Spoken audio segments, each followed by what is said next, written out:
Beautiful people, best damn nation. It is Wednesday, and you know what time it is. It is the best damn wrestling podcast. I'm your humble host, Brian Renegade, and with me, I have the best damn crew. I have the man who does everything. He is everything. His name is Mr. Everything, Victor Andrews. Hello, sir. What? What's up? What's up? What's up? What's going on? Then on my this way, on my left, well, you guys left my right, or whatever, however it works.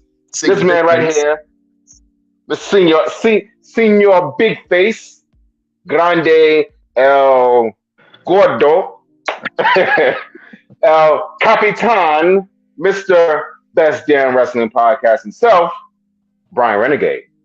Well, hello, everyone. Good to meet you all. Thank you for watching the show, and thank you, Mr. Everything, for that great intro, man. You're getting better and better as the weeks go by. Oh, man. What's Absolutely. happening with you, my brother? Man, listen. I am working on some big things. Big Big things. things.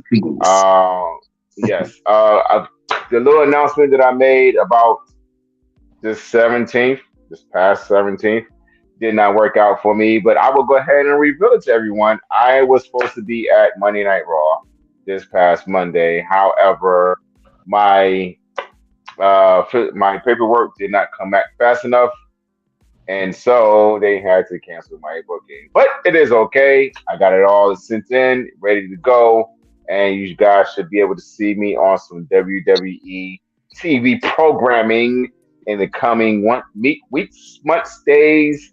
Is going to happen before 2023 is over. You guys are going to see me on TV, and I am now a certified personal trainer. So All right. You know what, sir? I might have to get a little personal training done, man. It was funny. I was watching. I'm a big Marvel movie fan, man, and I was watching Thor, the newest Thor, Love and Thunder that came out, and me and my old lady sitting there watching, and she was like, "Baby, you look like Fat Thor." I was like, "I got to get my ass to the gym. I got to get there ASAP." I'm not that bad, but you know what I'm saying. wow. I just I've been walking around. You know what I'm saying. I've been stretching a lot. Getting these knees to working. You know what I'm saying. Trying to get these man boobs off, but it's okay. I'm still in good shape. I only need like 3 good gym sessions, and I'm okay. I'm back in shape. I got that snapback jack. Yeah, I got three, that three, snapback. three good, 3 good gym sessions. Three. Three good ones, like 3 solid gym sessions and maybe 2 strong poops. I'm back in shape. You know what I'm saying? I got abs and everything. You know what I'm saying? Don't do that like pooping is not part of fitness, sir. That's why you eat fiber. It You know what I'm is. saying? It is. It is. You eat your fibers and eat your vitamins and and exercise your demons. Yeah. That's what I'm talking about. Man, let's get into it real quick, man, because being a personal trainer is a big thing, man, and you being a professional wrestler, that kind of fits right in your wheelhouse, man. Tell us about how you got up on this journey, man, and are you excited what the future holds for you in your trainings? Absolutely. So my mentality is always being able to have something more than just being a professional wrestler.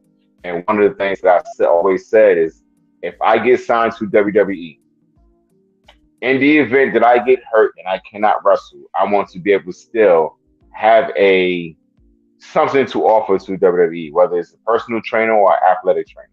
I want to be able to have something to fall back on. I have the modeling, I have the acting. I have the acting. So those two things I can fall back on in terms of entertainment, but I want to be able to still have a job and something to where something that I love doing. And professional wrestling is something I love doing. Personal training falls into everything that we do in professional wrestling because you got to be able to pick each other up, slam each other, throw each other around, and also be able to go home in your Yeah. own car, drive yourself home. So Drag yourself off. uh, Yeah. Absolutely. So I'm excited, man. I've got my LLC running. I've got a bunch of different things happening. The business is about to start booming. I'm hoping to have something, God willing, if it's in His will. I will have my own performance center running before the year is out. All right, all right. You got a name for it, sir? You got to start thinking about names for the performance center. The best damn wrestling performance center. I'm There just you go. kidding. Yeah. The best damn training school. You know what I'm saying? Best damn wrestling school. You know what I mean? I like that. The best damn wrestling school. You know what I'm saying? Absolutely. Anything can be possible, man. Hey man, only thing you got to do is believe, man. Beautiful people, man. Let's check out Mr. Everything, man. As he does a little workout session. You know what I'm saying, for your people.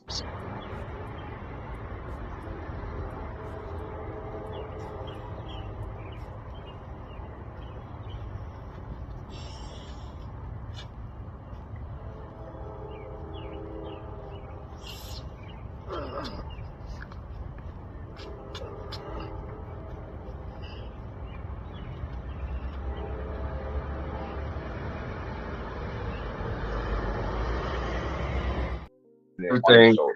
Go ahead, go ahead. Speak, sir, because you were a little muted right there. But go ahead, tell us Oh, what you were doing.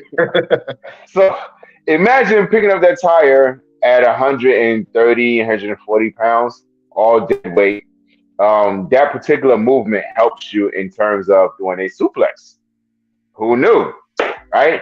So I always go out there after I finish an entire workout with my trainer, Coach Hall, down at Shaw University. Um, I always go outside and I grab the tire and I see exactly how much I can actually endure. And that's after a full blown out, all upper body workout. I go out there and I pick up the tire and see how much I can hold. So I'm getting stronger and stronger every day. Oh man, stronger and stronger every day. I think I can do the tire thing. I can pick it up. Just I don't think right now, but like tomorrow after I hit the gym, I might be able to pick up a tire too. It might be like a bike tire. It might not be that big, but we'll see. We shall see. Oh man, I gotta get some training tips from Mister Everything. I just gotta get back on the bike, man. That's it. You know what I'm saying? Just gotta get back in the wheelhouse of the gym jack.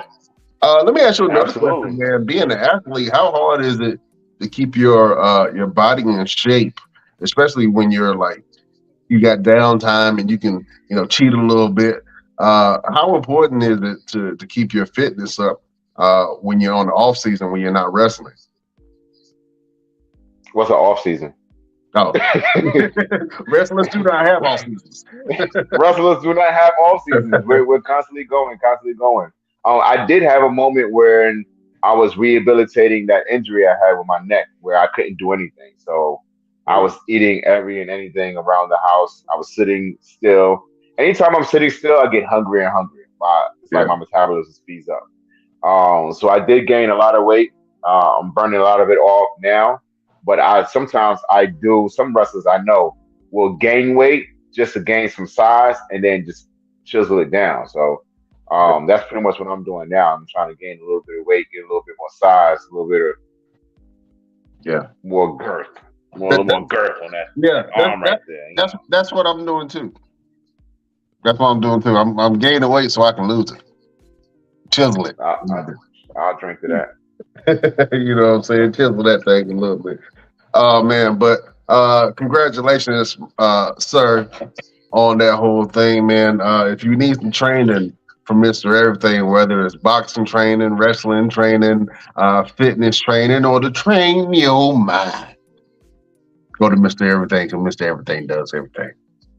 You know what I'm Absolutely. What you got going on there, saying? brother man? Brother man, how was the family visit with the laminated Oh, order of events? they want to come back. They want to come back. Man.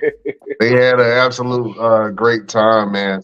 I got my mom coming up again, and my sister is coming back up in June, so she's going to be in ooh, not Jesus Christ, Sedona. I was trying to think of the name. It started with S. She's going to be in Sedona, man, which is absolutely beautiful in Sedona. It kind of reminds you of like Asheville a little bit, the the feel of it. Mhm. Phoenix is more like a Charlotte and Raleigh kind of combined, just like with a lot of stuff going on. But they loved it, man, and they definitely gonna come back. I got to create a different itinerary, the one for adults, because I had a bunch of kids stuff on there. They told me last minute that the kids was coming. I was like, look, I had the casino and drinking and all kind of stuff that the kids can't do. So I had to change it a little bit. But it was cool, man. I absolutely loved it, man. And they coming back up, and I'm gonna have a different itinerary then. If you guys want to check out the itinerary that I made, and if you're in the greater Phoenix, Arizona area, man, you want to do some of the stuff, you can hit me up. I actually gonna start making a couple of these guides. And for anyone who doesn't know, I'm also a food reviewer. I've been doing food reviews since 2016, 17. And so I got some projects coming. I don't want to tell about it right now, but I got some projects coming where you're going to see your boy doing some food writing and some more food videos. So if you're foodie like me, just go into my social media pages, check me out. You'll see what I got going on. But anyways, we got to get into the world of wrestling. Uh, First of all, before we get started, right, we're usually a 4-man team. We're pretty busy, so we kind of fluctuate. We want to send healing prayers over there to our buddy Chef. Man, Chef is a little down under the weather, so he's getting better right now. So best damn nation, you can put some hearts in the comment box and send your love for Chef.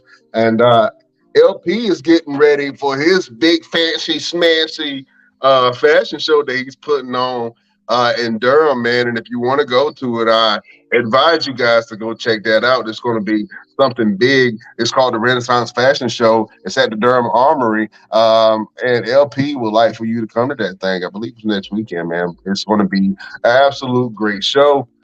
When you go check out your boy LPZ. But anyway, let's get to this wrestling.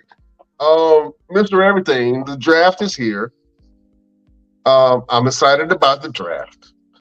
They're hinting at a lot of things within this draft, and there's going to be a big shakeup. You got some people coming from NXT, some people from Raw and SmackDown kind of mingling and mixing. It's crazy because the shows really don't have an identity to me anymore because the stars have been going on each other's shows. I know the draft is happening and everybody is kind of trying to show and prove. But the shows are kind of looking the same. SmackDown is not quite looking like SmackDown. You know what I mean? With an influx of new stars there. Raw, it just got everybody on the damn show. So, it's... But I do enjoy that because it does lead to some new possibilities and some storylines. Let's go over to Monday Night Raw, man. We saw a lot of stuff go down. First, I want to talk about Mike The Miz. I always praise the crafty wrestlers, man. And Mike The Miz, he's had probably one of the biggest chips on his shoulders in the industry. I still don't think that he gets the praise and the acknowledgement that he needs as far as bringing in new talent and really putting wrestlers over and making everybody look good and making the show run. But Mike The Miz and Seth freaking Rollins had a match on Monday Night Raw. It was an absolute banger, man, and that's usually we don't say that about The Miz's matches. You know what I'm saying? You're absolutely right. The Miz has banger matches, but this was one of the matches where I felt like The Miz had something to prove. He's been on a losing streak. He's had everybody kind of going over him a little bit, and he's almost becoming an afterthought. And I'm trying to figure out where The Miz is going because The Miz never really has any storylines. He kind of is always in the middle of somebody else's storyline or somebody else's heat. But The Miz put on an absolute great match, man, against Seth freaking Rollins, where The Miz was the aggressor the whole entire match. And then at the end, Seth freaking Rollins pulled out the curb stomp and 1, 2, 3, it was over. But I was more impressed with The Miz and what he had to show. Mr. Everything, do you think the Miz has a chip on his shoulder, man, and do you think the Miz has something to prove before this draft comes up? I think the Miz is falling into the same category as a lot of the other legends that are moving on to other things. You know, the Miz, he's always been an entertainer first.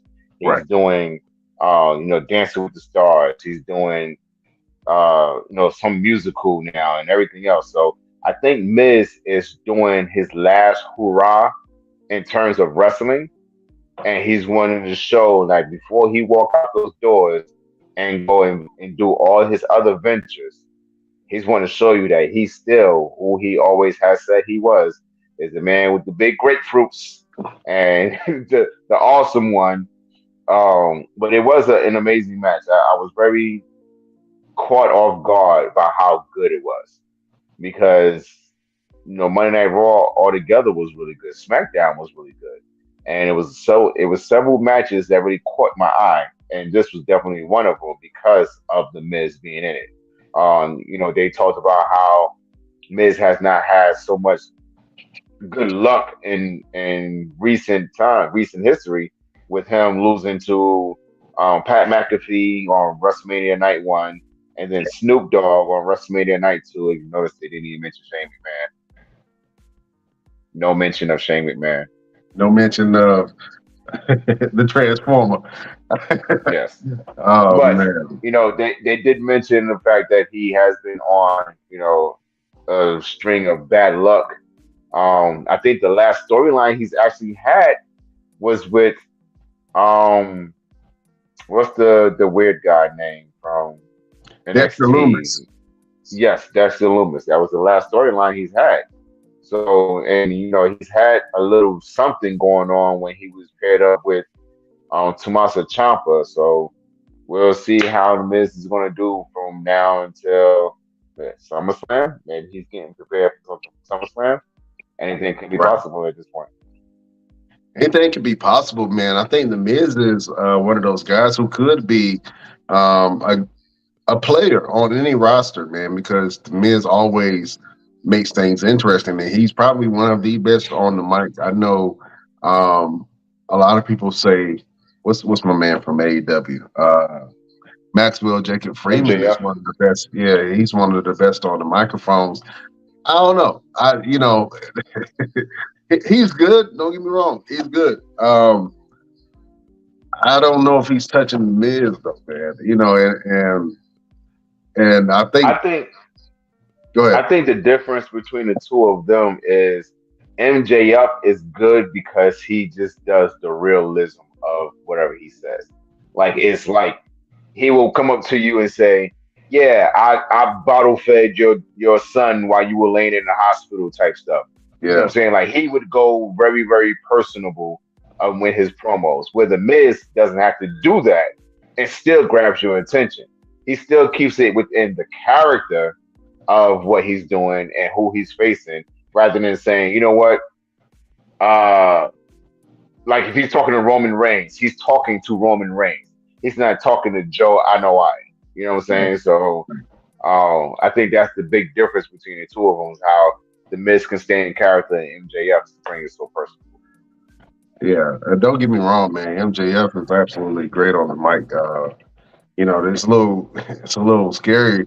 I can imagine that every time MJF is on the microphone, Tony Khan just pees a little bit. He just because he doesn't know what these guys are saying, man. I know Tony Khan made a comment not too long ago that he has some of the best talkers in the industry, and I don't know if I quite agree with that. You know what I'm saying? But he has some pretty good people, but they don't really carry on really good storylines. I have not really been that invested into any of the AEW storylines um, where I'm emotionally invested as a fan. I think it was some that came kind of close. I think the story of Warlow was done really well. When Warlow and MJF had the whole feud going back and forth, and it was kind of like the rich boss kind of keeping the man down, which the story has been done a dozen times, man. But I think they did that really well. Um, But other than that, it hasn't been too many storylines that I've been invested into. I know John Moxley and what's my man name? The Cowboy. Well, Adam Page. Thank you. Yeah. Hangman Page, man, they had a storyline going on where it's back and forth, back and forth, back and forth. And they've said some great things to each other, cut some pretty good promos, but I wasn't that invested into it. Like I didn't care. You know what I'm saying? And I think the thing with AEW, even though they put on some really great wrestling matches, like make me care. You know what I'm saying? I really Right. don't. You know what I'm saying? Um, there's let's talk about that real quick. And I know we kind of getting off subject for Monday Night Raw's hot topics, but I want to kind of get into it, man. Where you've seen some of the wrestlers that were fired from WWE go to AEW, and they start doing things. But for me, a lot of wrestlers. There are few wrestlers that transition over from WWE to AEW that are making an impact, right? Hmm. I think that Adam Cole is one of those guys who are on the AEW roster. If he stays healthy enough, he can really make an impact on any roster that he's on. But I think his career has transferred really well to the AEW crowd. Um, Also, Samoa Joe, he's doing really well.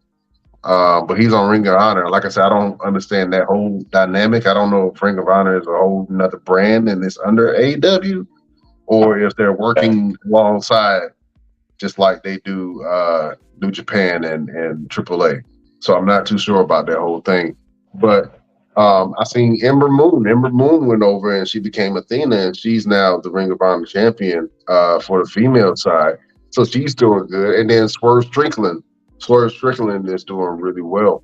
But why? I got a question. Why aren't some of the talent and the stardom of some of these stars who were stars in WWE, why isn't that translating over to AEW effectively?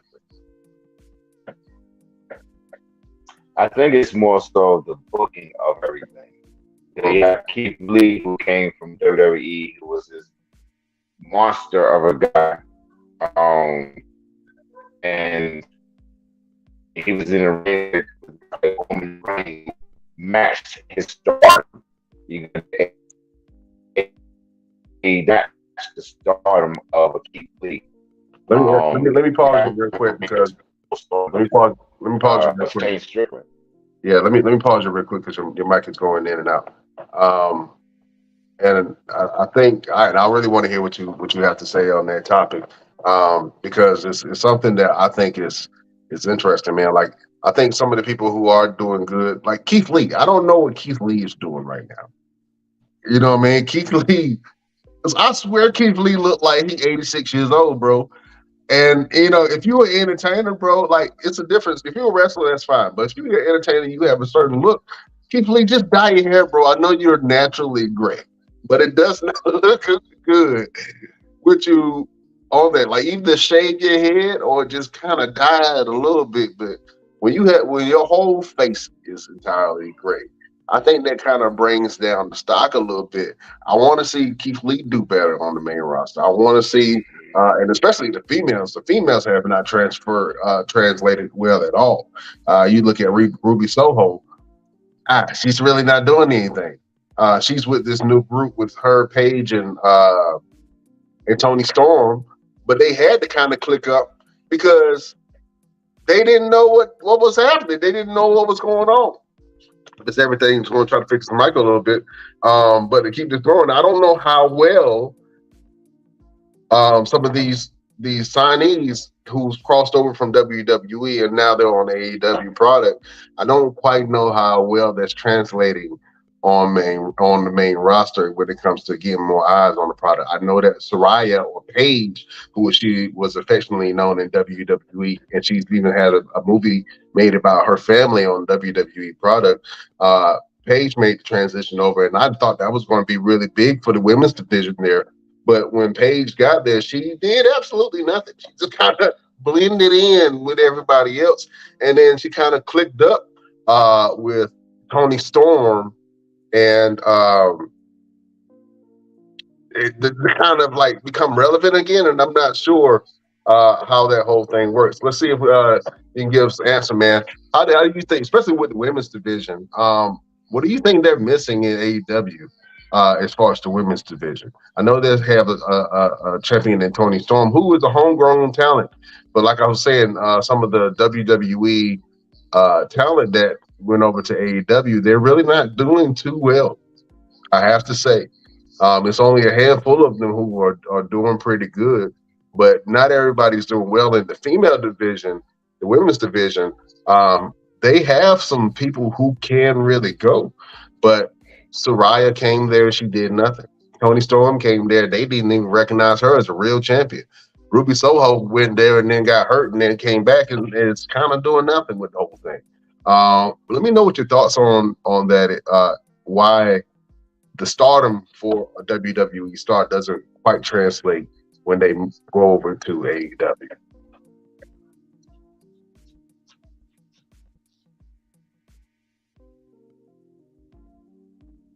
Mr. Everything. Can you hear me? Yeah, go ahead.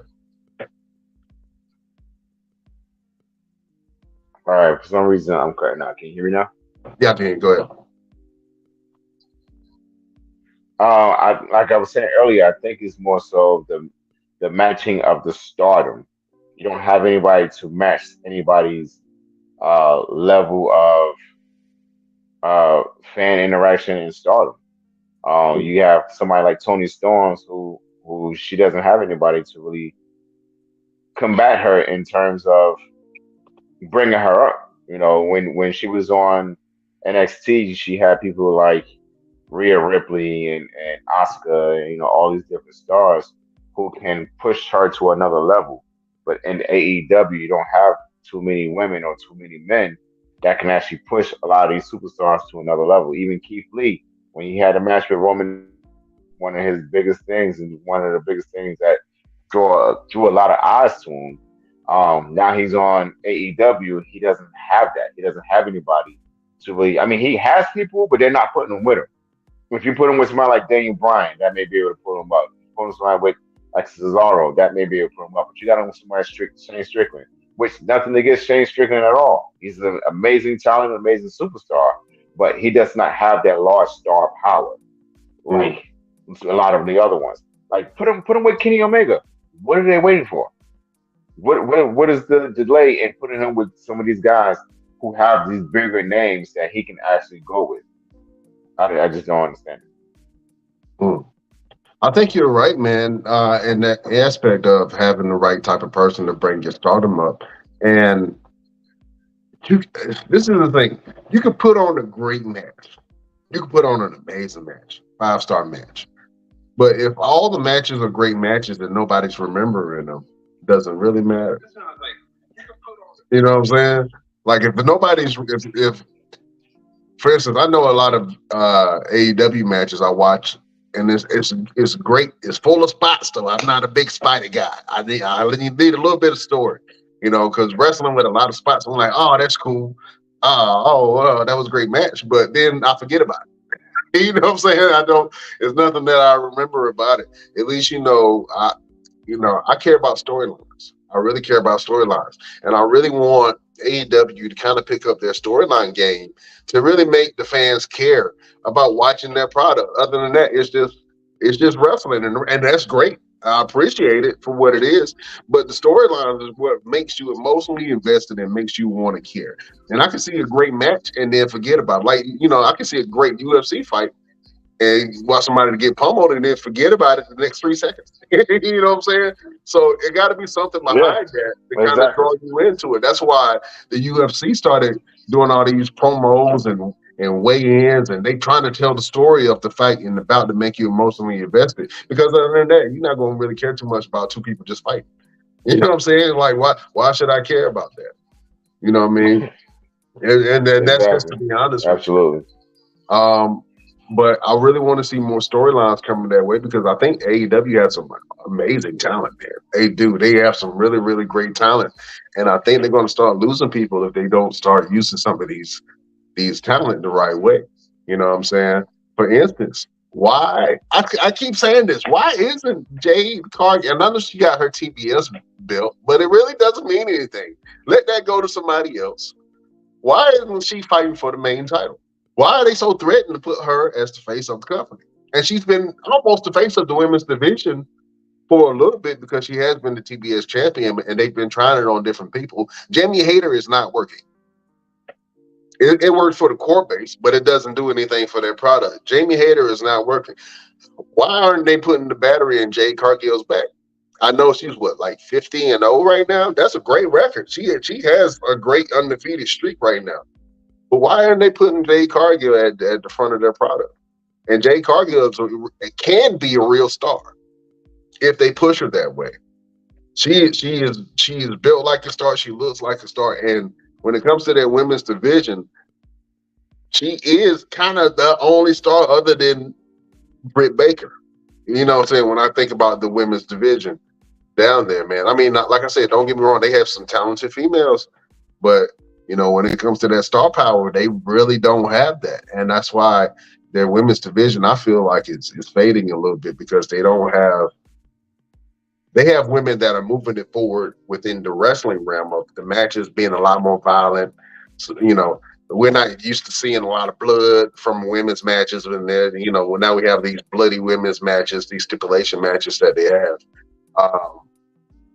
But they are really not moving the division forward, and I think that Paige or Soraya, when she came in, that was a big signing for AEW for the women's division, and it went nowhere. It was like a wet fart in the wind. It made a sound and then it disappeared. You know what I'm saying? So I want to see AEW step up their women's division, man, and step up their storylines because I really like the product.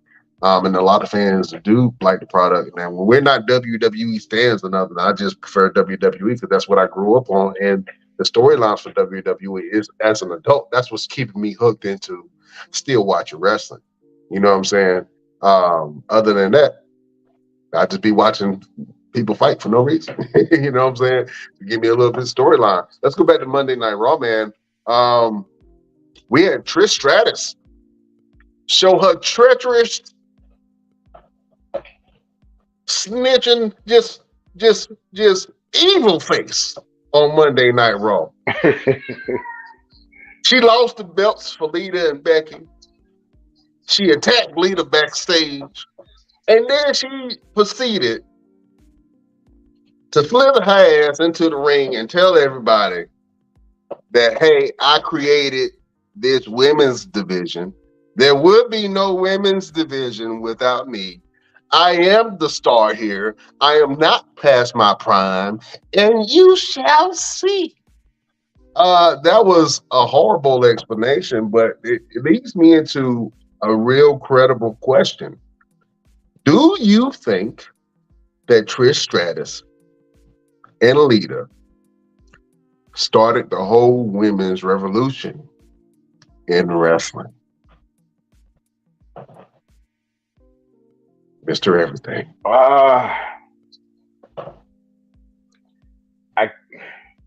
There are some moments that you can say that they did assist in the women's evolution, but they didn't start it. They did have some moments where they did assist in it. They pushed the envelope a little bit. Before them, you didn't have like hardcore matches or ladder matches with women. You didn't have like all these stipulation matches. You just had bra and panties and pillow fights and all these different things. And then Trish and Lita did. Okay, I guess if you're gonna think evolution in that term, in that sense, yes, they did start it. But then you had women like Jazz. You had women like Beth Phoenix. You had women like Jacqueline, who also was there in in all of this. I'll even give props to Victoria and Molly Holly. They were also in that whole realm of things. I mean, when Molly became uncensored, was it Victoria or somebody like that? Uncensored lady. So she was not feeling the bra and panties matches and all the different things. Like she was like cutting that off. And I want to say she was really the very first start to that. Ivory. If they Was it didn't bring Ivory? that character of her, yeah, Ivory. If they Yeah. didn't bring that character of her into WWE at that time, I don't think they would have had it. Because remember, Trish was still part of that whole Brian panties, getting spanked on the behind by Vince type stuff. Like she was still involved in all of that. Ivory didn't get involved in any of that. So you got to really give a lot of credit to Ivory as well. What up, LP? Happy belated birthday. Yeah. Thank you. Happy belated birthday to the great El Peasy who just popped into the podcast, popped into the conversation. El Peasy, what's happening? What's going on? I'm in the car, man. I ain't know if y'all can hear me or not. Boy, it sounds like you chewing on the Snickers. Hungry? Why wait? It's funny because that's exactly what I'm doing. I knew it. Man, I'm from the hood. I know what a Snickers chew sound like. I know exactly what a chew. It makes your mouth extra juicy for some reason. I don't know why. But Oh, yeah. the great LP is in the building. Look, you can go ahead and jump in on this conversation right here that we're having, man. We just talked about Trish Stratus, man, and she explained the reasons why she attacked one of her best friends for a long time, Lita, and then turned her back on her, making them drop the titles, and then attacked Becky Lynch after the match. And she gave this saggy explanation on why she did it, and she was trying to say that I never got my credit for being for leading the women's evolution in wrestling. Do you think that Trish Stratus has some validity in what she's saying? Mr. Everything saying hell no. What you say, LP? You said her leading the revolution? Yeah, like she's saying that that Becky and the rest of the girls for the Four Horsewomen are saying, hey, we've been leading women's wrestling. We're the reason why it's popular now. And she's saying, no, that's not the reason. I started the whole women's revolution. So she was kind of hinting that you guys wouldn't be here if it wasn't for me. What do you think about that whole thing? LP? The horsewomen started the revolution. Let's keep it a buck. Nobody was taking women wrestling. Well, let's say the Horsemen along with Fit Finley, because Fit Finley is the one that had a humongous part of the women's rise in the women matches. So let's shout out Fit Finley first of all. I'm not gonna give Trish credit because if I give Trish credit, I gotta give Medusa credit. I gotta give Mae Young credit. Like you can't sit here and say you started anything because Trish was getting thrown in doo-doo. She was sleeping with Vince, supposedly backstage. She was sleeping with everybody. One minute she was messing with the Hardys, and like she was really anything. She was holding wrestling, but she was holding the female division back. If you want to keep it up, I mean, when she finally got to the point where she wasn't doing that stuff no more, but at that point in time, she had already did everything, but she didn't. It was just regular female wrestling. Nah, the horsewomen, Becky, Charlotte, Bailey, and who I'm missing? Sasha. Did I say Sasha? Sasha Banks? No, you good. Yeah. They were the ones who really made people pay attention to women. Though you got to give them credit. You got to give them all the credit. I'm sorry. Trish was holding the division back with the bullshit she was doing. Just like I saw the tail end of what Mr. Everything is saying. Like Ivory was the one that was like, I ain't doing this shit. Like Ivory was not doing no. I don't remember her ever doing a Brian Panty match. Right? Yeah. So those are the ones who really stood out when it comes to trying to want more from women. Do you think that the women today would survive in that environment that Trish Stratus and Lita had to come up in, as far as trying to prove themselves while doing gimmick matches like the bra and panty matches and the mud matches? I think you can't sit here and say none of the women would have did it. Charlotte Flair wouldn't have never done this because of who her daddy was. I can see Carmella. I can see her doing Brian Panty matches. I can see most of the roster doing Brian Panty matches and that kind of bull. Um, because they didn't have a choice. They had to do what they had to do to get paid. To be honest, to get their TV time, and that's what it took for them to get their TV time.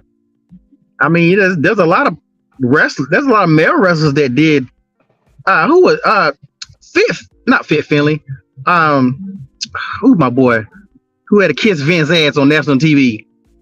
William Regal. William Regal kissed that man ass on national TV. JR got his face shoved into Vince's ass. So I mean, come on, man. Do y'all not remember when Big Viscera used to get on people and do that little move when he hump them in the middle of I hate that. Bruh, like they got a lot of wrestlers did things that was questionable. That what they had to do. You're not gonna see it now because the times have changed. But back then, those females would have still did the same thing for the most. I say Charlotte wouldn't, because I don't think Flair would have did it. But you know, Hogan almost had his daughter in at one point in time. But I think she just was no good in the ring, so they didn't even waste their time with her. Yeah, man.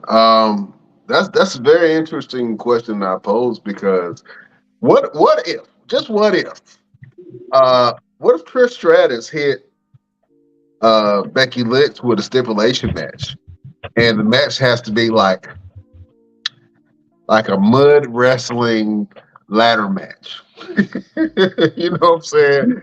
Like, they ain't gonna do that. That was set the division back 30 years. What is going? If you brought a little bit of the old school in with the new, would that really turn everything back? I thought about that. I'm like, if they did a bra and panties match today, how would that be received by the fans? You know what I'm saying? I think that obviously there'll be a lot of backlash from the fans, from all genders. But would that really change some things in wrestling? Like, would that be well received if they did do a bra and panties match? Let me ask that to LP. Nah, I think the world can't do nothing now without everybody getting all pissed off anyway. So yeah, I think that would be. I think everybody would be pissed off. You might find a couple of men that would be like, yeah, but for the majority, like who wouldn't want to see Becky Lynch in a bra and panty match? Or see her, or see Bianca. Let me say, who wouldn't want to see Bianca in a bra and panties? Like let's keep it real. But yes, please. But that would take away from like everything she's accomplished. Like all these females, it would take away. She might could get that with one of these girls, like Shotzi, or these girls that are struggling. She might can get it with one of them, but nah, they can't do that. That's the one thing about a female. They don't have any matches you can go back and retweak and make it work in 2023. Let me ask this question to Mr. Everything with the birds in the background. Mr. Everything, do you think the bird is loud as hell, man? Do you think that Trish Stratus can really go with these women? Like, do you think that Trish Stratus has another title run in her? Hell no, absolutely not. Even the birds say no. No, I mean the tag match she had last week was terrible, and most of it was Trish. She can't really do the things that she's signature of, like her signature moves, like the whole handstand on the ropes into the the whole Mortal Kombat spot. It was terrible. Like you can tell the women are assisting her to do the move. Right. You should not need someone to assist you to do your own move. Like that's your stuff. So I think the biggest thing for Trish is I don't know why they have her there. Honestly, I don't know why. They really don't need her. They don't need Trish. They didn't need Lita. I don't understand why they have them there. I mean, they could be in the back being producers, assisting women on different things, giving advice, mentoring. But as far as being in ring, no, we don't need you. It's nice to see you every now and then. Maybe manage. That's not a bad idea. be a manager, but in ring, no, we don't need you to do it. Her promo was horrible. She Yeah. couldn't. You could tell that she didn't know what she was talking about, and she was trying to stay on script, but she kept forgetting certain lines, so she kept saying the same thing over and over just to kind of get herself back on track, and it never got back on track. And she finally just kind of just said, "All right, well, I'm done," and it left. So Yeah. yeah, love her to death. She's an amazing woman, but yeah, we really don't need her there right now. Let me go over to the best damn nation, man. We got some comments over here. Of course, Mama Everything is saying hello to her baby. Go ahead and say hello to Mama. You know we got to do it every show. Yes, got to do that every show. What's up, Mom Z? Mom Z, I went and saw her for her birthday. She had a really nice, quiet birthday. I took her out to eat, and then her birthday party is this Saturday. But oh, baby boy has to be a superstar and go wrestle. So love you, Mom Z. Well, turn up for us, Mama Everything. Turn up for the boys. Well, we got a question over here, man, and that kind of, I think I'm a blend it in with this new heel turn by Trish Stratus. But we have a question that says, are you a good guy or are you a bad guy, Mr. Everything? That's the question, wrestling wise. And is it tough to be both?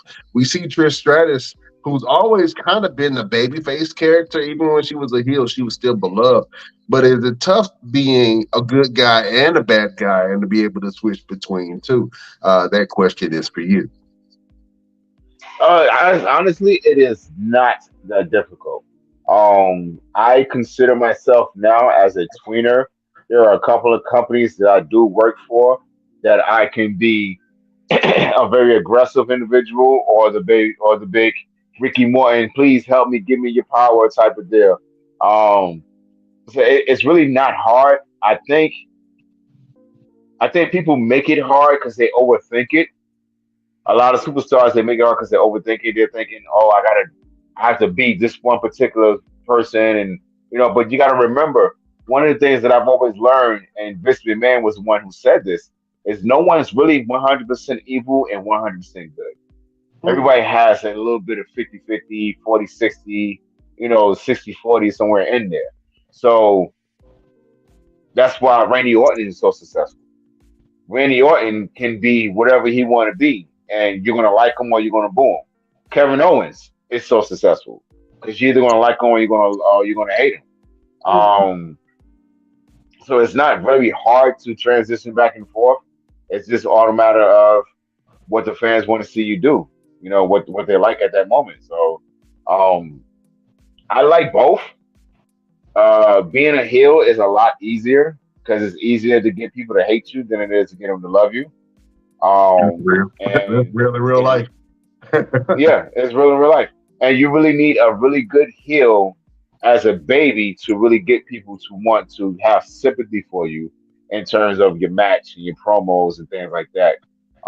So being a heel is a lot easier, but I love doing either one. So yeah, it's not that difficult. And then my son can actually transition between the two, which makes it elaborates on how easy it is to kind of change back and forth because he's only 7 years old and he knows how to go to this show and be a heel and get people to boo him as a 7 year old, and then go to this show and be a great baby face and get the kids and everybody to cheer for him, as a 7 year old kid. So it's really not that hard. LP, let me ask this question to you, man. Are you excited to see a Trish Stratus heel turn? And do you think that Trish Stratus still has it in her to become WWE Women's Champion? Nah, man. I don't even know why they even brought him back to start with. I couldn't believe they let them win the tag belts. Like I was shocked. I thought they would. But nah, Trish. And I've said this before. Trish is. If you look at if you want to rate wrestling skills of even the women back then, even though Trish had the belt, Trish still was not even in the top 5. If you look at put Victoria over Trish, Ivy over Trish, hell, I put Molly Holly over Trish, Jacqueline, Jazz, like Trish actually might be in the bottom, to be honest. So she's never been.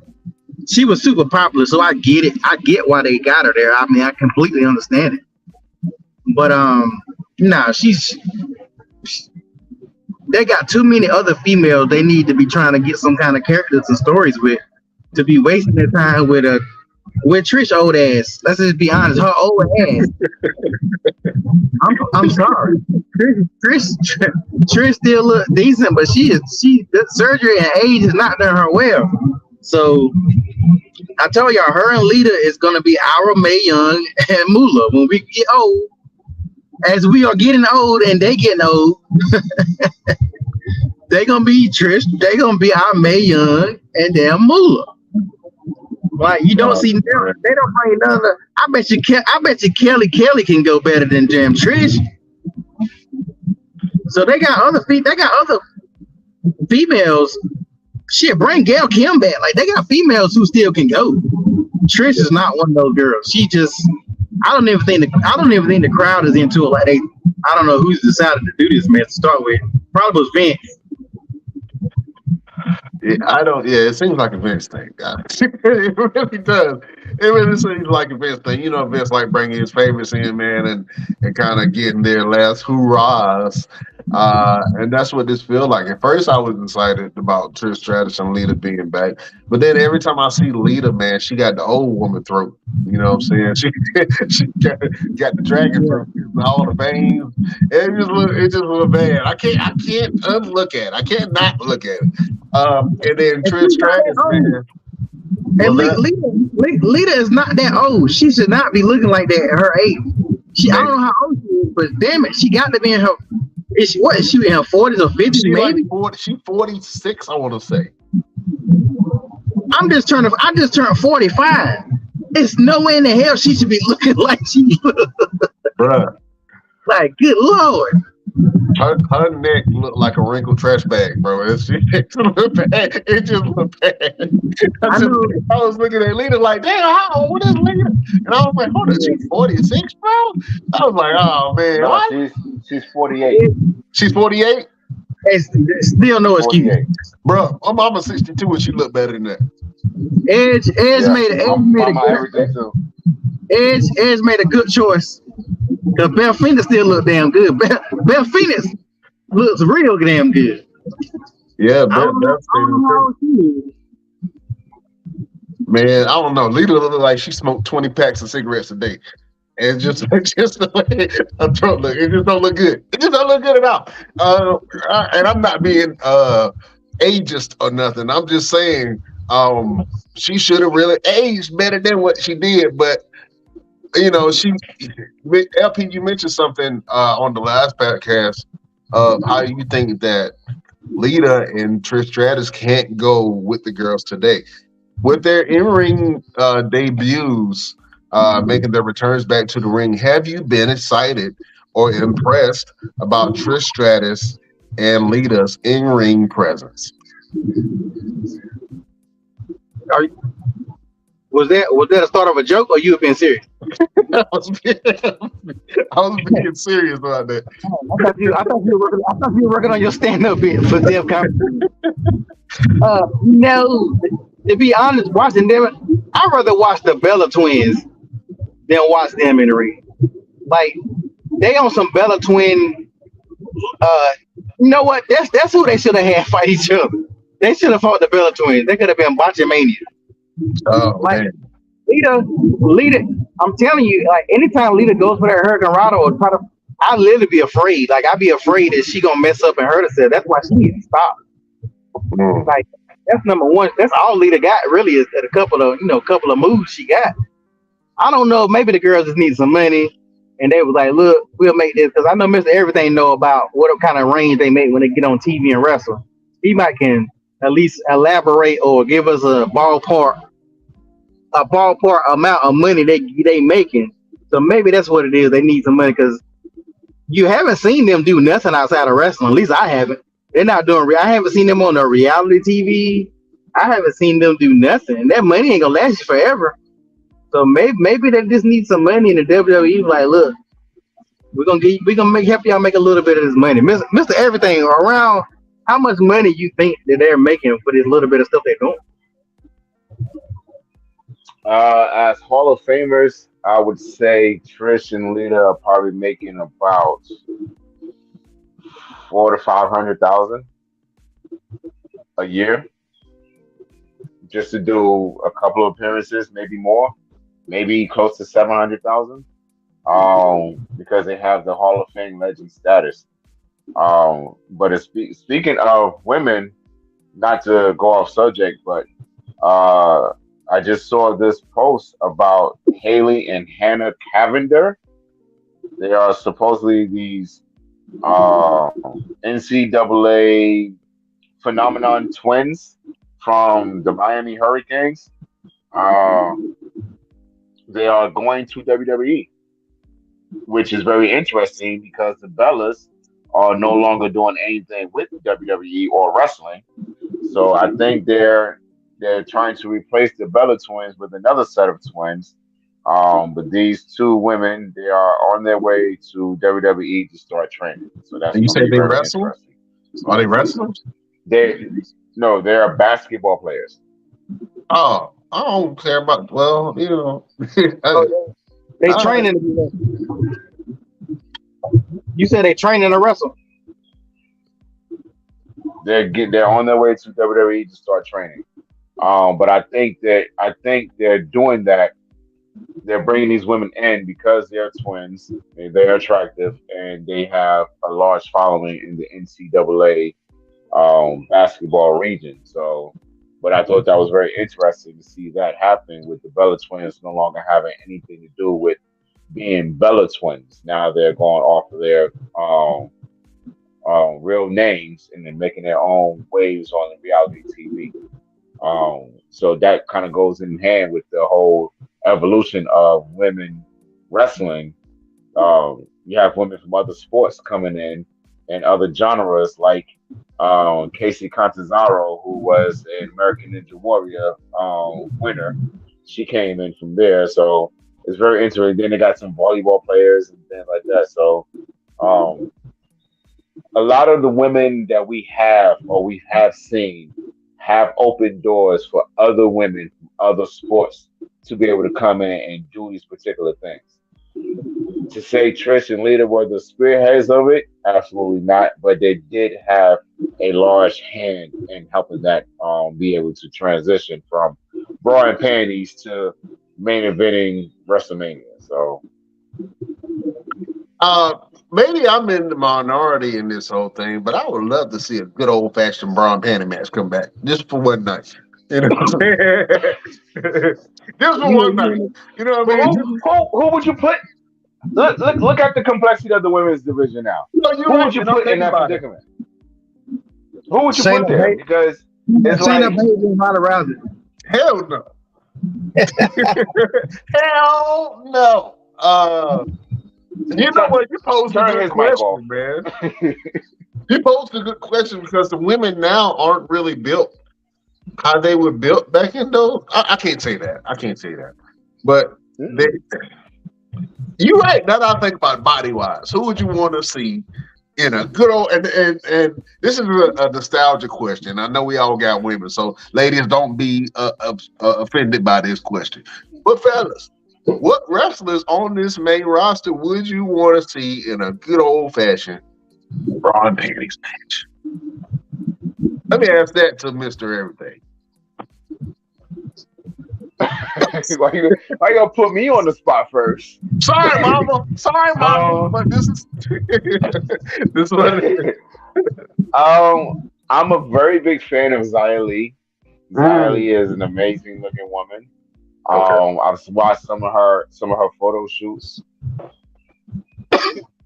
I've, I've seen a couple of her photo shoots, and she would do very well. Um, Mhm. Io Sky would actually do very well. Io Sky. Um, we cannot we cannot play ourselves and not say Miss Ding Dong herself. Um, Bailey. Bailey. Okay. Bailey does have it going on for herself. Um, And then Assets, sir? Are you talking about what her assets? Uh, her physical talents, okay. her physical capabilities. Nikita, what is her name? Nikita Nikita at Lyons. NXT. Nikita Lyons. Nikita Lyons. Yes, yes. Nikita. Uh, Hercules, I can leave. Nikita Lyons. Oh, man. LPC, let's go to the resident villain of the Best Damn Wrestling Podcast, man. What women would you like to see in a bra and panties match in 2023? I mean, if you be honest, they got very athletic builds. They're not even heavy to start with, but I don't know who I really would. I might stick with Bailey because I have noticed Bailey do got a little bump. maybe Sasha. Yeah, I say Sasha Banks and Bianca. They won't be the ones I would say. Sasha Banks and Bianca in a bra and panties match. Okay, all right, old school. Throwing back that, that would be interesting. Sasha Banks really doesn't have features. You know what I'm saying? So, I get what you're saying. I think I'm gonna stay out of this question. Let me get I'm a plead. No. You got to get in the hot seat right along with us. You got to get in the hot seat with us. Come on. Let's hear it. This was your topic. You the one that brought the topic up. Well, I thought it was a good question. You know what I'm saying? We old school wrestling fans. We talking about old school women's wrestling. I just thought it'd be a good question. Let me see. Who would I want to see? Piper Niven. Dewdrop. You know what? I'll go with that. I want to see Dewdrop and what's my girl name? Charlotte. You know damn well you want to see Charlotte Flair. Dewdrop versus Nia Jax in the bra and panties match. Book that. Throw some mud in there. Don't sleep on Nia Jax. Now I seen some of Nia Jax modeling pictures. Boy, Nia can get it. I ain't sleeping. I'm from the South. We thick as in. Hey, I'll take Nia Jax over a couple folks. Cause Nia, you get past that little ugly outfit she wore in the ring. When you see her in some pictures now, Nia was damn fine. Nia is a catch, Jack. But but honestly, okay, I would say this. I would go if I had to pick two. I would say Gigi Dolan versus Nikita Lyons. I think that will make a lot of fans happy. You know what I'm saying? That would make a lot of fans. I'm not speaking for myself, but I'm just saying that would make a lot of fans happy if they saw them two in a good old-fashioned bra and panties match. If they brought it back for one night and one night only, I think people would enjoy that. I'm glad that they don't have those types of matches anyway. They really did degrade women, and they didn't show women in a good light as far as what they can do in their ability inside the ring. It was good for nostalgia purposes, but those types of matches really don't have a place now because they would really be shut down. I think the fans would they would kind of try to shut that down. I think that's something that you could probably do in the AEW environment, maybe, possibly. But WWE is a little bit more conscious. You don't think AEW would do one of those types of matches? Nah, AEW, they understand the environment. Yeah. We're not in an environment where that kind of stuff is gonna. Yeah. I will give AEW credit because I know they got some.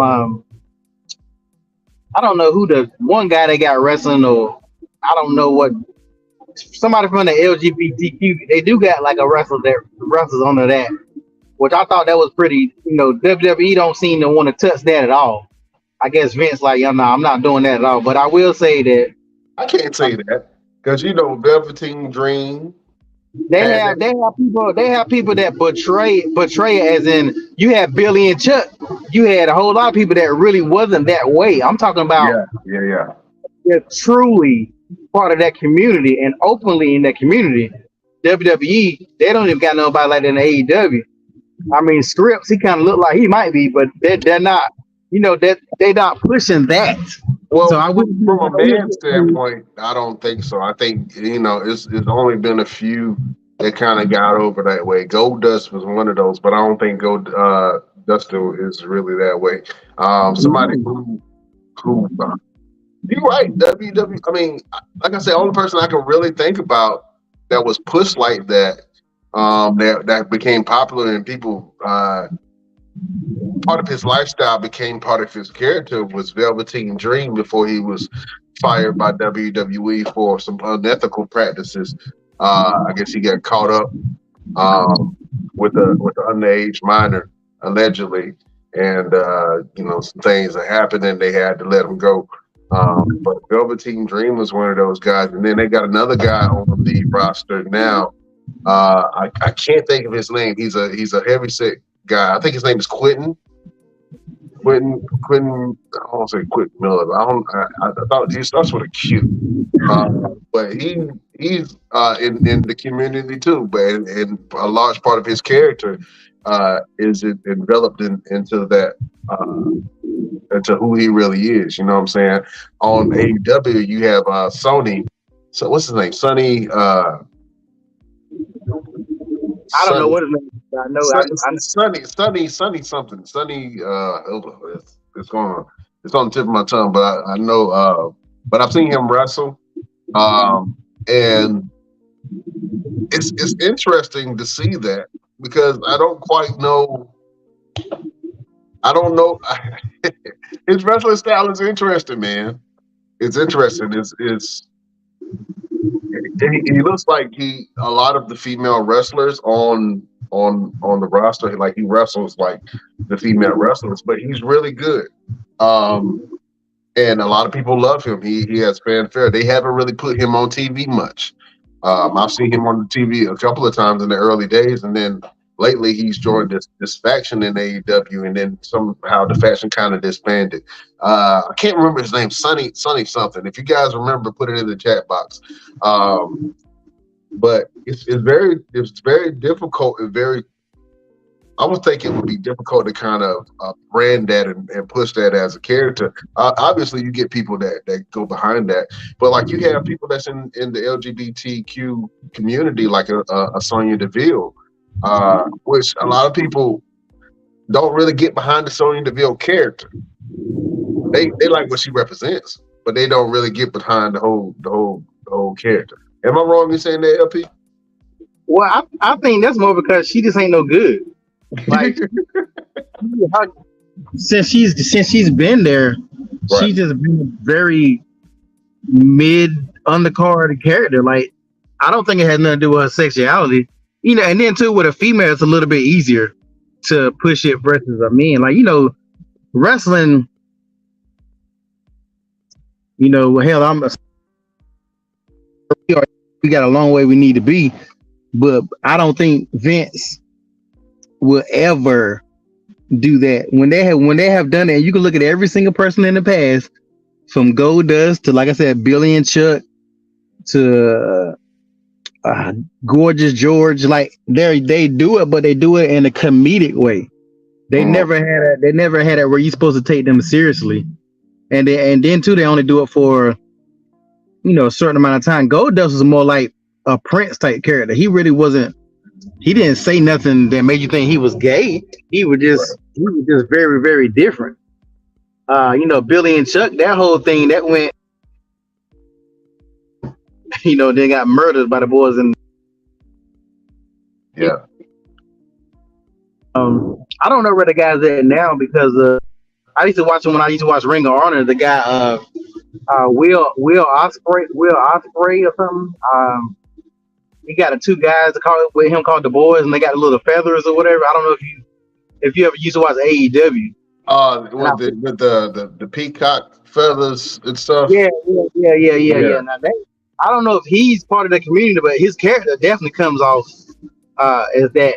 And he was over pretty when I used to watch back in the days. I used to watch AEW, not AEW, Lord, Ring of Honor. Like I said, Yeah. If you're talking about that, and that's a good subject, and it's very taboo. We try to be very careful because we're allies, so we don't. I don't want to portray that we're bashing the community or anything like that. But it's a great question to see if a corporate entity like the WWE will ever push a LGBTQ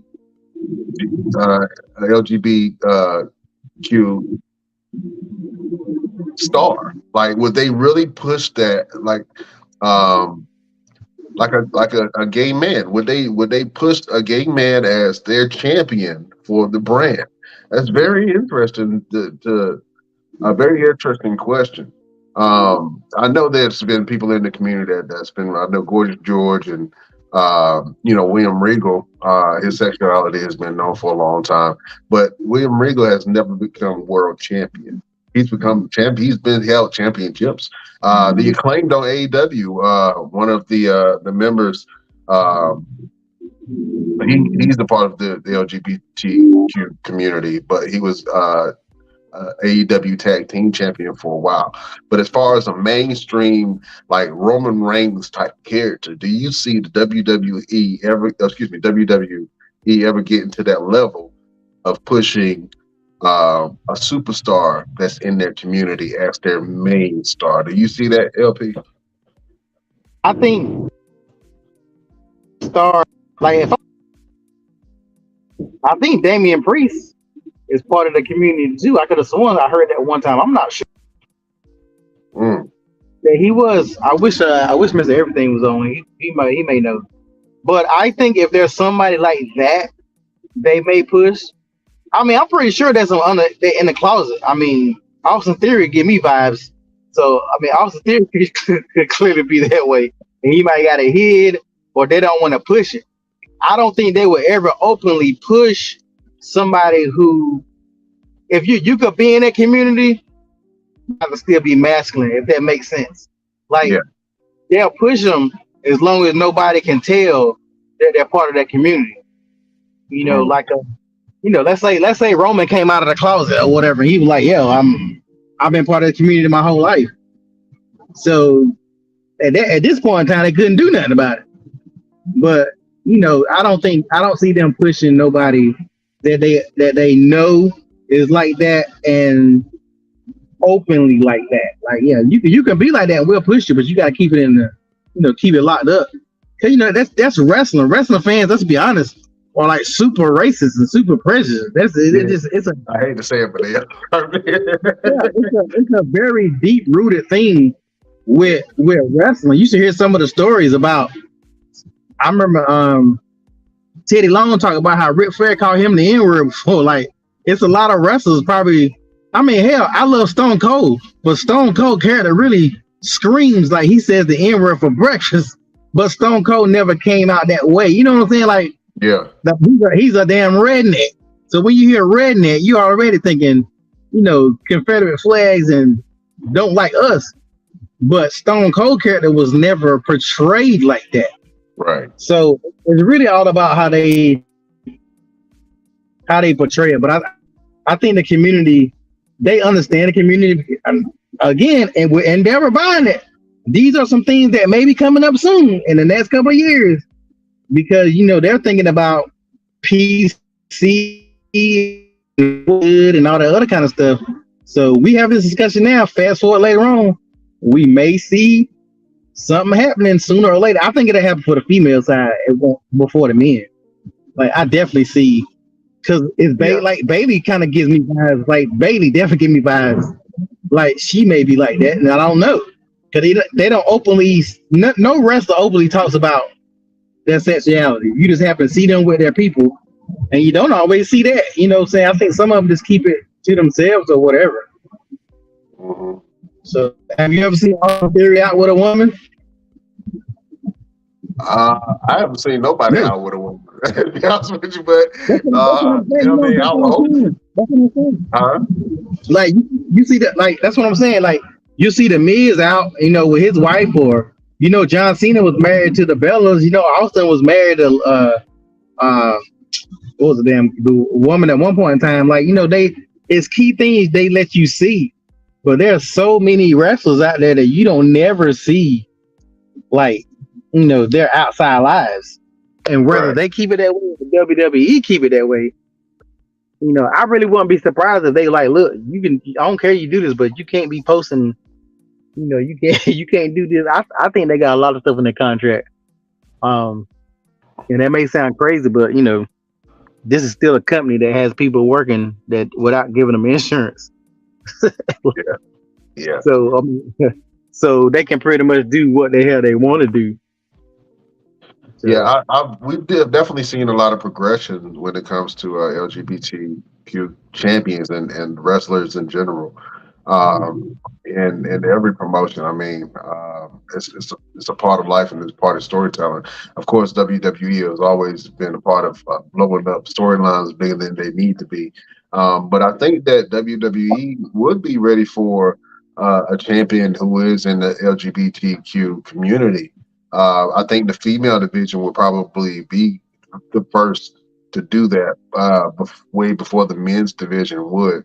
Well, and they have been champions of all races and sexual orientations, but we're talking about as far as a company representing someone who they know is actively in the community.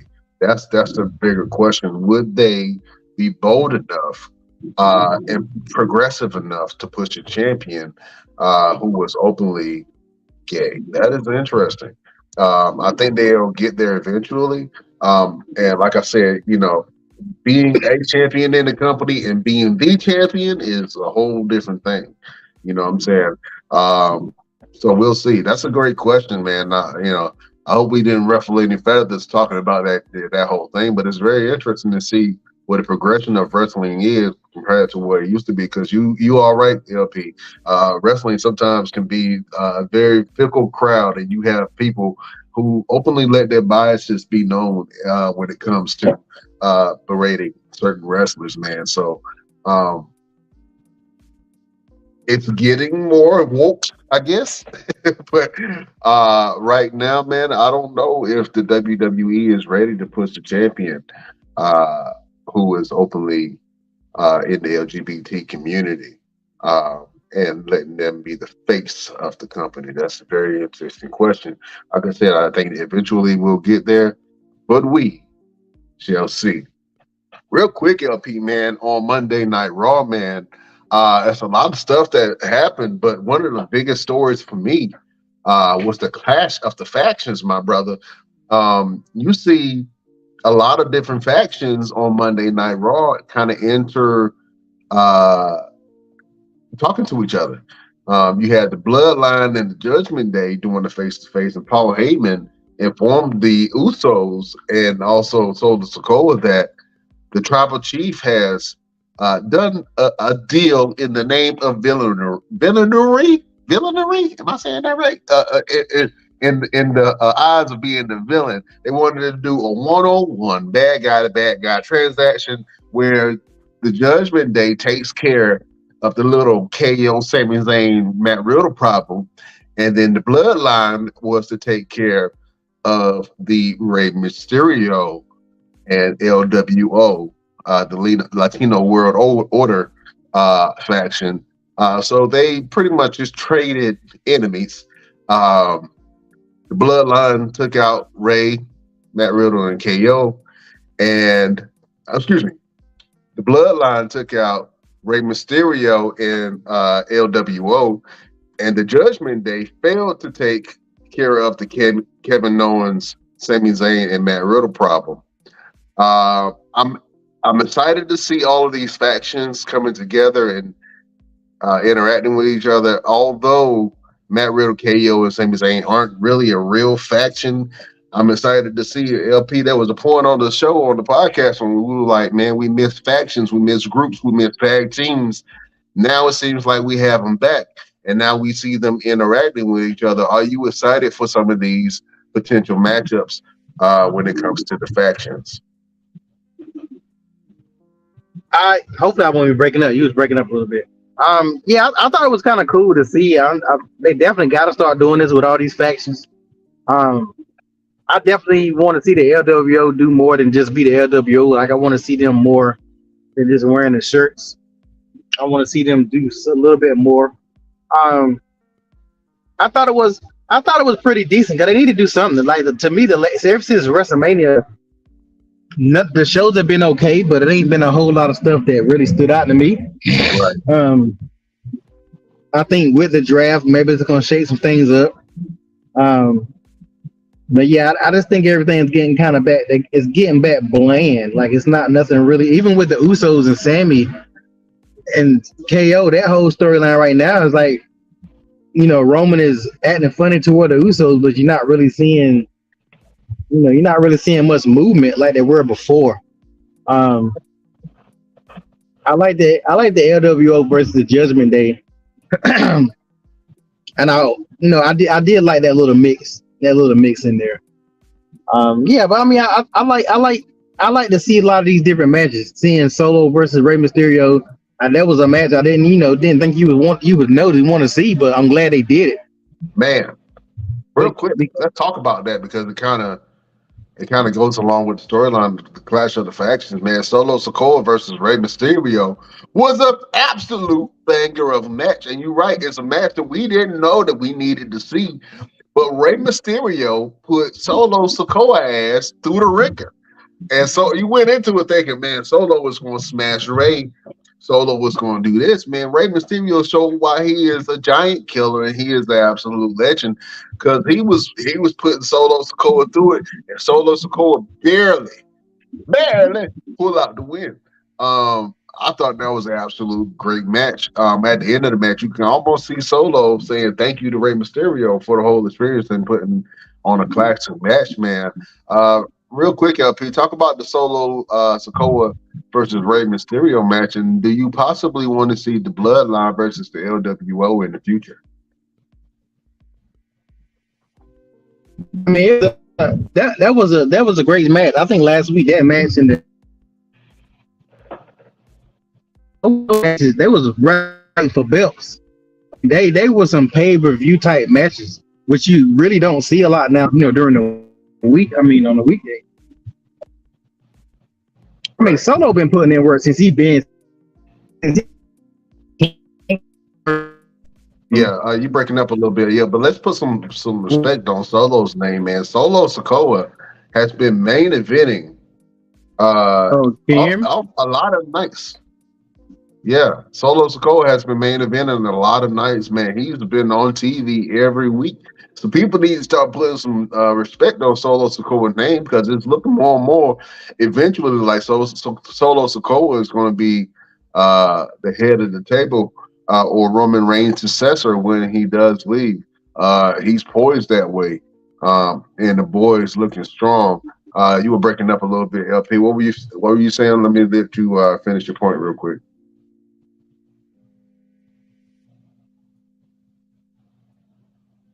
All right.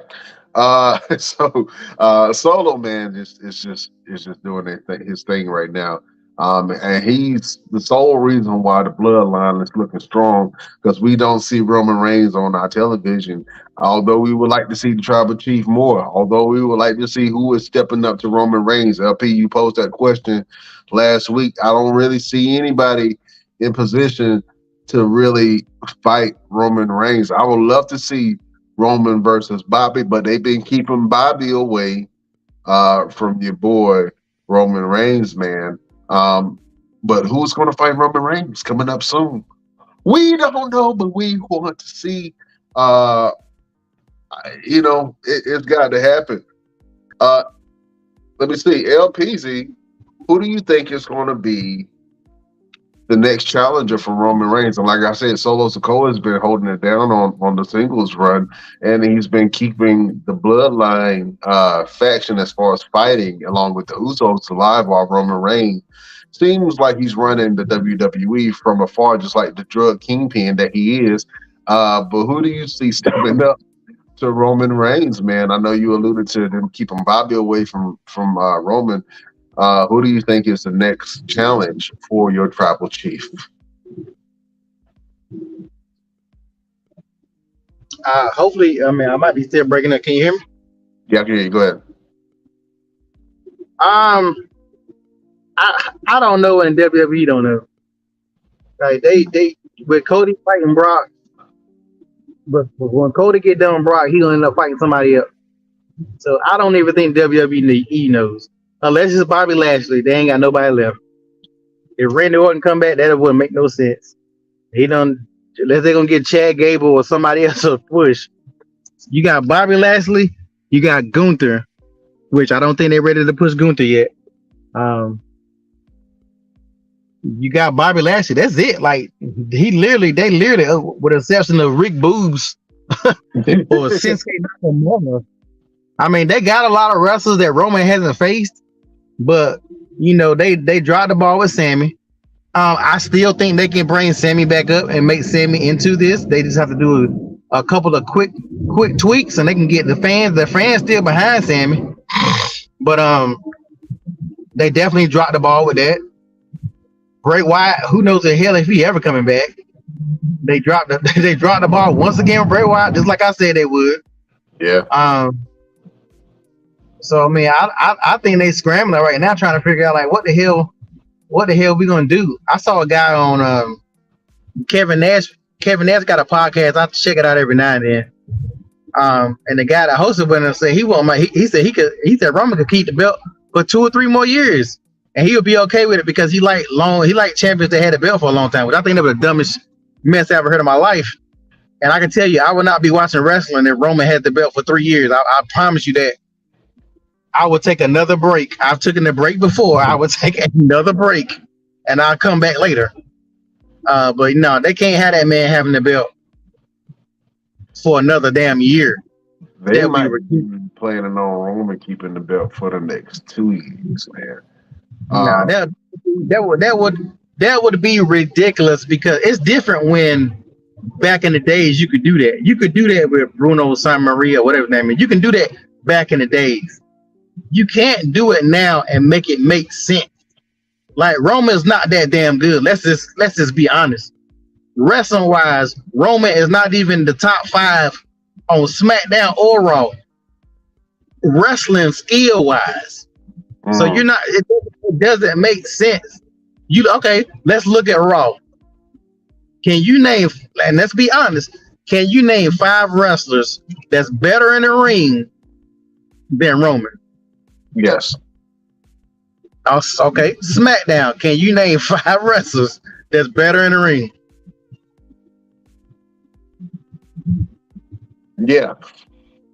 So again, he's not the best wrestler by no means. So it makes no sense to him to keep having the belt because after a while, what's going to happen is, and I think it's starting to happen now, it's going to start getting stale, and people are really going to start getting tired of it.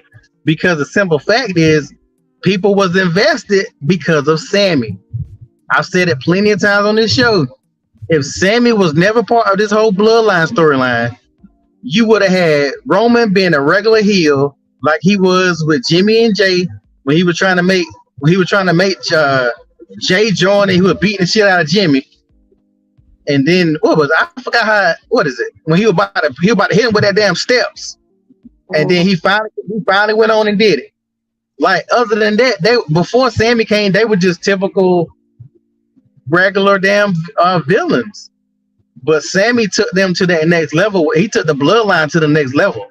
I think the reason why Roman hasn't been on TV because they're letting you see this is what the bloodline would be like if Roman weren't there.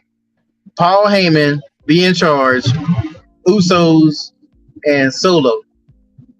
Like they're to see if they ready, and they not. The Usos will be good, but Solo will be good by himself. I think them 3 will be pretty good. They don't even need Paul Heyman. Usos been doing it for too long to think the Usos need Roman Reigns or Paul Heyman. Solo fits into that puzzle as that 3rd person. So I think that's why we haven't seen Roman. That and the fact they're keeping Roman away for people don't be like, hey Roman, why you ain't fighting Cody? The next pay-per-view, Roman's not even gonna have a match. Yeah. I think the next 2 pay-per-views before, so I don't know if it's 2 pay-per-views before SummerSlam, but I really don't see a strong opponent for Roman other than, like I said, Bobby You got Seth Rollins, who is on fire. Seth Rollins is arguably the most popular superstar on the roster right now. Just from crowd interactions to like this man can stand there and people will sing his song until he stops moving, until he starts moving again. Like he can stand there in the middle of the ring for 5 minutes and people go, oh, they'll be doing that the whole time. I was there. I've seen it. So Seth Rollins is freaking over, man. And to be honest with you, he's had a lot of matches within the last couple of years while Roman was champion. And I think that Seth Rollins was able to build up his star just because he did have Roman Reigns as champion. And he was able to not only develop his character in SmackDown while Roman was champion, but when he moved to Raw, Monday Night Raw, he became Monday Night Rollins. So having that move and having this draft shake up some stuff will definitely bring a new challenger for Roman Reigns. But I think all of our question is who is going to step up, who is going to be that next champion. They're trying to push Austin Theory. Everybody's kind of revolting against it. Nobody really cares anything about Austin Theory. They're trying to make us care. I don't care. I would rather see a new United States champion, and then Austin Theory should definitely join the faction of some sort, and then have a reign of terror. Rhea Ripley is looking very strong, but Rhea Ripley doesn't even have a challenger right now. She doesn't have a challenge. I think her next challenger might be Selena Vega, but that's only because of the Judgment Day and the LWO's interaction with each other, which was caused by Rey Mysterio and Dominic Mysterio. So Rhea Ripley, she's looking strong as a champion, but she doesn't have any competitors on SmackDown who can go with Rhea Ripley and make it look like it's a real threat other than Raquel Rodriguez. Raquel is a real threat to Rhea, but they haven't crossed that whole threshold yet. So we shall see. Who do you think Rhea's next champion should be, LP? Say the last part again. Who do you think Rhea Ripley's next challenger should be? We have Selena Vega of the LWO kind of stepping up, and that might be her next match. But who do you think should step up to Rhea Ripley, and who do you think would be a real threat to her SmackDown Women's Championship? I mean, to be perfectly honest, you got the same people that you had before. I mean, what makes sense would be Shayna Baszler or Ronda. They're the only two strong contenders that they have on SmackDown. They don't have any. She'll murder Selena Vegas. Let's please stop. Selena know damn well she don't want that smoke. That would be a squash match. They probably will do that just for she can have something to do. But come on now, Rhea would murder Selena Vegas. And then when you look at the rest of it, they done gave Liv Morgan and the Raquel chick the belts, so they'll be focusing on tag teams. If you really know something, they all the people that should be worrying about matches, they keep on giving them these little bum matches. Like they know damn well, everybody know that Bobby should be going after Roman, but what they gonna do with Bobby? Have him get jumped Monday by Big Boy. So now Bobby about to have that match with him, or have a feud with him. Cody got a feud with Brock. So like all they doing is this, the people that should be, I guess Seth Rollins ain't got nobody right now. I think we need to look up the math and figure out when does Roman hit 1,000 days. And I think that's gonna dictate. He's gonna hit 1,000 days before SummerSlam because he was already at like 950 days or something like that. So he only got to do like a month, maybe a month and a half or 2 months. Mm-hmm. So it's not till SummerSlam till he hit those 1,000 days. So and then Money in the Bank is coming up. So yeah, I think he's gonna lose it before SummerSlam. Mm-hmm. But like I just don't know because they are burying themselves deeper and deeper in this hole with Roman having the belt. I don't know if you have seen these things on TikTok where they be like Roman beating Goku, One Punch Man. Like they keep on doing these things. Like when you see Roman versus Goku, and then you hear this, and then they count, and then they have Roman winning. Like they've been doing, a lot of people been doing it on different pages, and because it gets to that point, he don't beat Superman, Goku, damn Saitama. Hey man, if we gonna talk anime real quick, if we go with Dragon Ball Z, man, Frieza had the Ginyu unit. What was it called? What they called it? Ginyu Force. The Ginyu Force. He had the Ginyu Force. You know what I'm saying? And they were protecting him until Goku just went through all of them. You know what I'm saying? Frieza never needed the Ginyu Force. Frieza used that to do. Frieza was clearly able to handle his business without the Ginyu Force. Roman, I think Roman next 2 matches he need to do it without no help, which I know they're not gonna do it because he's a heel. But god dang, even Triple H as a heel will win some matches by itself. Yeah. Here and there. Like even when he had DX or when he had Stephanie, like every now and then Roman has a 1-on-1 match. And nobody wants to talk about it or pay attention to it. Oh, it's because he's a heel. Like, get out of here, y'all. You're not going to see him put this man on this Mount Rushmore of being a great champion when he can't win matches, straight up. And like I said before, his skill level is just not there. And it is not. I don't know. People be thinking I just be hating on Roman and all this. It's not that I hate Roman. I just don't like when they do. Same reason why I stopped liking John Cena. John Cena be gone for 6 months. John Cena show up on Monday Night Raw and win the belt. Like what? What? Show up, be gone again, come back, Royal Rumble, win.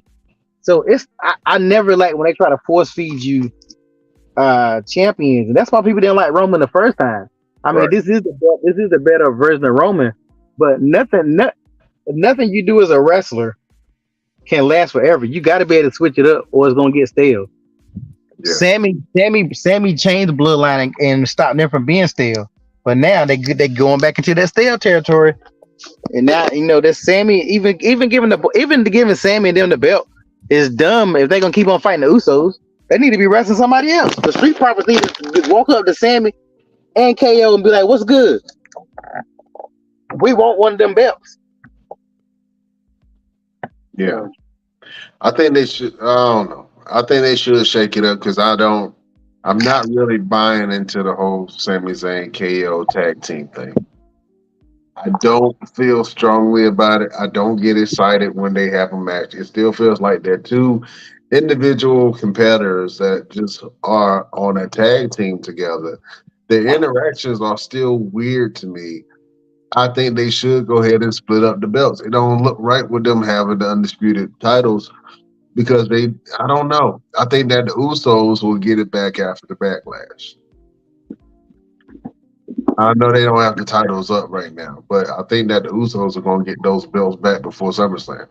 I don't really see KO and Sami Zayn holding the belts that long. If they do, I'll be surprised. But I really want to see them shake some things up, and maybe the draft is exactly what we need, LP. Yeah, but if they're gonna do the draft, then they need to keep the brand split for real. Because last time I checked, when you got a belt, you can go back and forth to shows.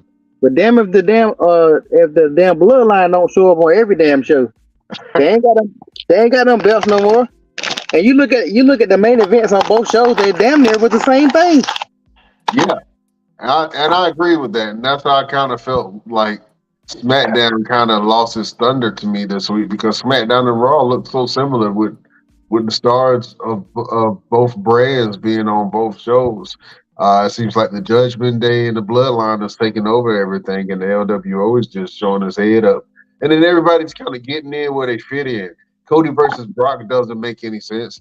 On Monday Night Raw, Cody fought 20 security guards, 20 of the soggiest, skinniest, sorriest security guards you could find, and and put them in there. And Cody knocked all 20 of them out to get to Brock Lesnar.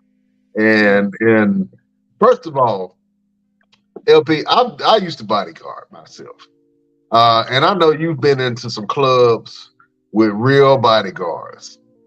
The bodyguards that I'm used to are huge. You know what I'm saying? Yeah. Absolutely huge. But you know, the size of a bus. A lot of my friends used to bodyguard because we all big, buff guys, man. But man, these guys, the WWE be getting the secure some stuff. It's like, where did you find this? Where did you find these people at? What Yeah. company did you hire these guys from? And if that's the case, you need to get a refund because they didn't protect anything. Um, they need some real. They need some real security guards from the black clubs up there. So, they ain't get Cody ain't knocking nobody that's 6'6", 300 pounds out to get the Brock Lesnar. That's not happening, Jack. Yeah, I'm kind of over that. I'm over that spot anyway. Like that is so it's done to death. Like every time, it's so stupid. Yeah, So, they don't even be trying. Like, and that's not even Cody. That's not even Cody's character. Like they try to have him. He wasn't even doing all that before WrestleMania. Why are you gonna be doing that for this little throwaway match? So yeah, I don't know. They losing me. Like I watch Raw and SmackDown on Hulu, and when you watch Raw and SmackDown on Hulu, you don't even watch the whole show. You just watch the good parts. Hulu on the show is like an hour or something. So I haven't even been sitting down watching the whole product because it's like just like I saw the Miz fought Seth Rollins. Come on, you know who that? Come on, like hey, we were talking about that though. Me and Mister Everything. That was actually a really good match, and the Miz was really strong in that match, even though Seth Rollins took the win.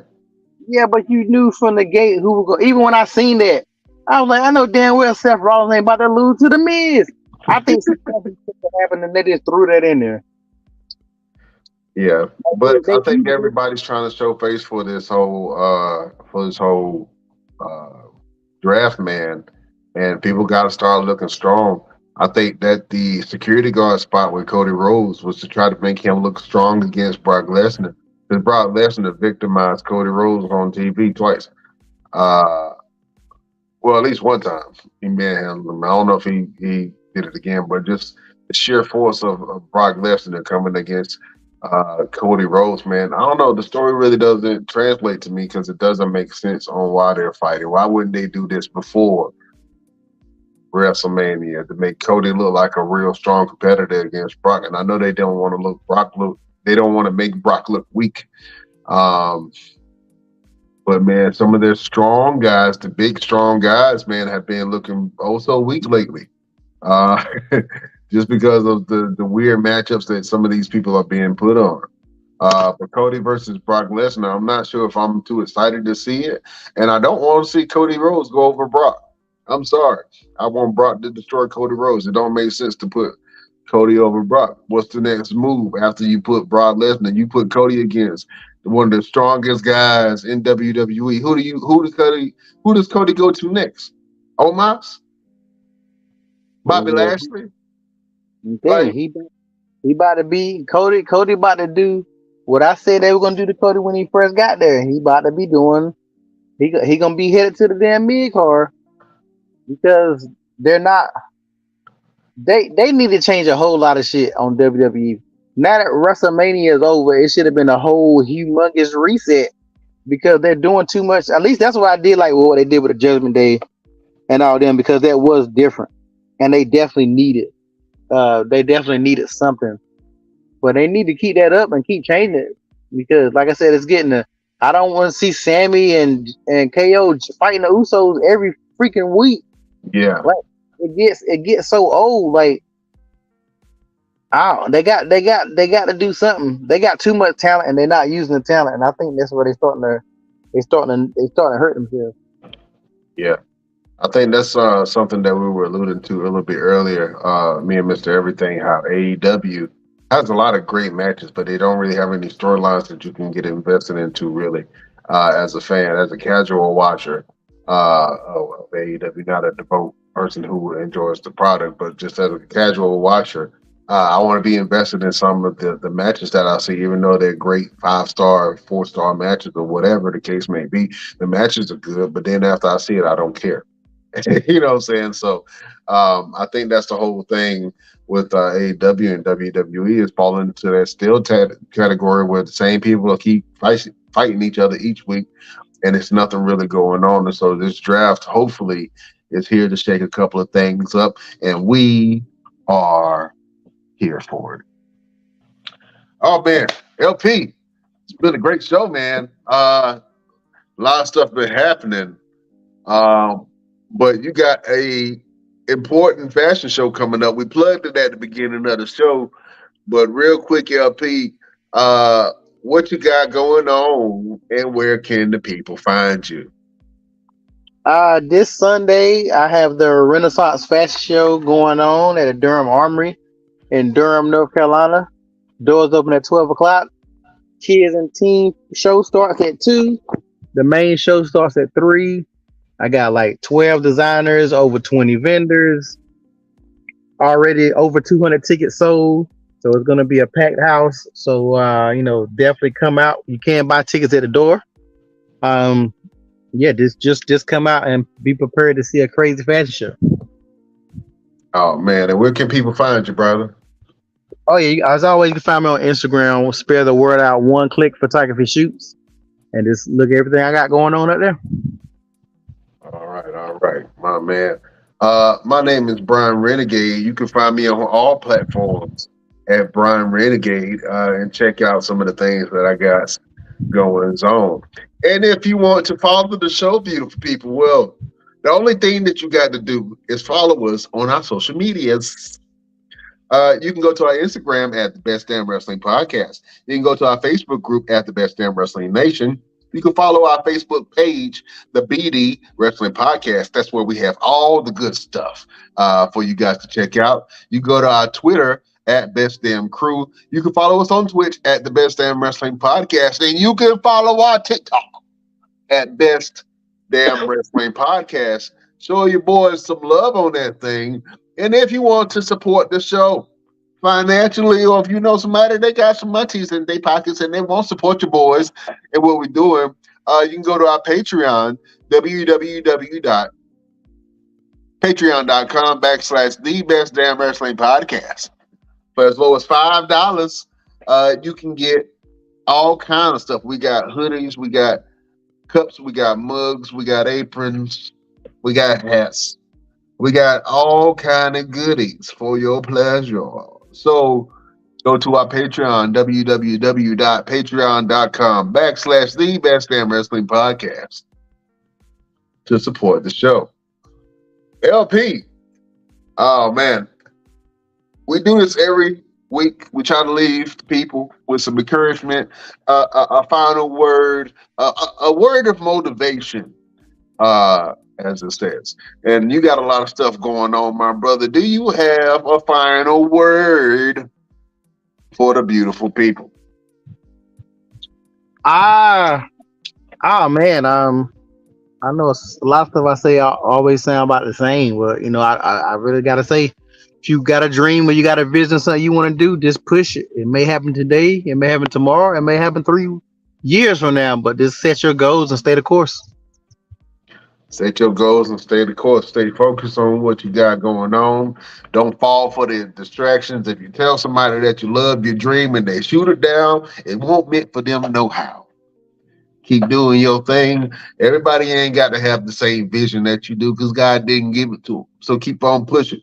Keep doing your thing and keep grinding. That was beautiful words from your boy, LPC. Beautiful people, I think the final word or word of advice that I would give to you guys is enjoy moments before they become memories. Sometimes in this life, we could be so distracted with everything that we got going on. We can let our stress and things that we stress over become a distraction and steal away precious moments like spending time with our kids or just feeding the ducks while you're out on the walk, or just enjoying the people that's close by you, that love you and that are there for you. Sometimes we can overlook those moments and we take those for granted. And then when something happens, we're like, oh man, I wish I can, spend time with such and such again, or I wish I could talk to this person again and tell her that I'm sorry or something like that. Or become so oblivious to what's going on, and you're working so hard that you forget to spend time with the kids or people in your life, and then you're looking back at it, you're like, man, I worked hard, but I didn't get time to really spend quality time with my friends and family the way I wanted to, because my nose was down to the ground, and the things that I thought were important weren't really all that important. So enjoy moments before they become memories, and be in the moment, be present whenever you're sharing your time with the people that you love. LP, was that a good word? Oh yeah, that was very good. That was a Mr. Rogers neighborhood kind of word. Oh, amen, my brother. You know what I'm saying? I try to get my philosophical on every once in a while. Try to drop some knowledge on these people. We are a wrestling podcast. We can talk about anything else. We got a lot of avenues that we do, but we're positive black brothers talking about some things that's interesting to us. And we also find the time to give you guys some inspiration as you go about your week. But it has been a beautiful show. Thank you for joining us. Beautiful people. Best damn nation. Check us out on Spotify, iHeartRadio, anywhere you get your podcast. You can listen to the boys at the Best Damn Wrestling Podcast. We will see you guys next Wednesday on the next Best Damn Wrestling Podcast. LP, you are a gentleman and a scholar, sir. Beautiful people, we bid you adieu.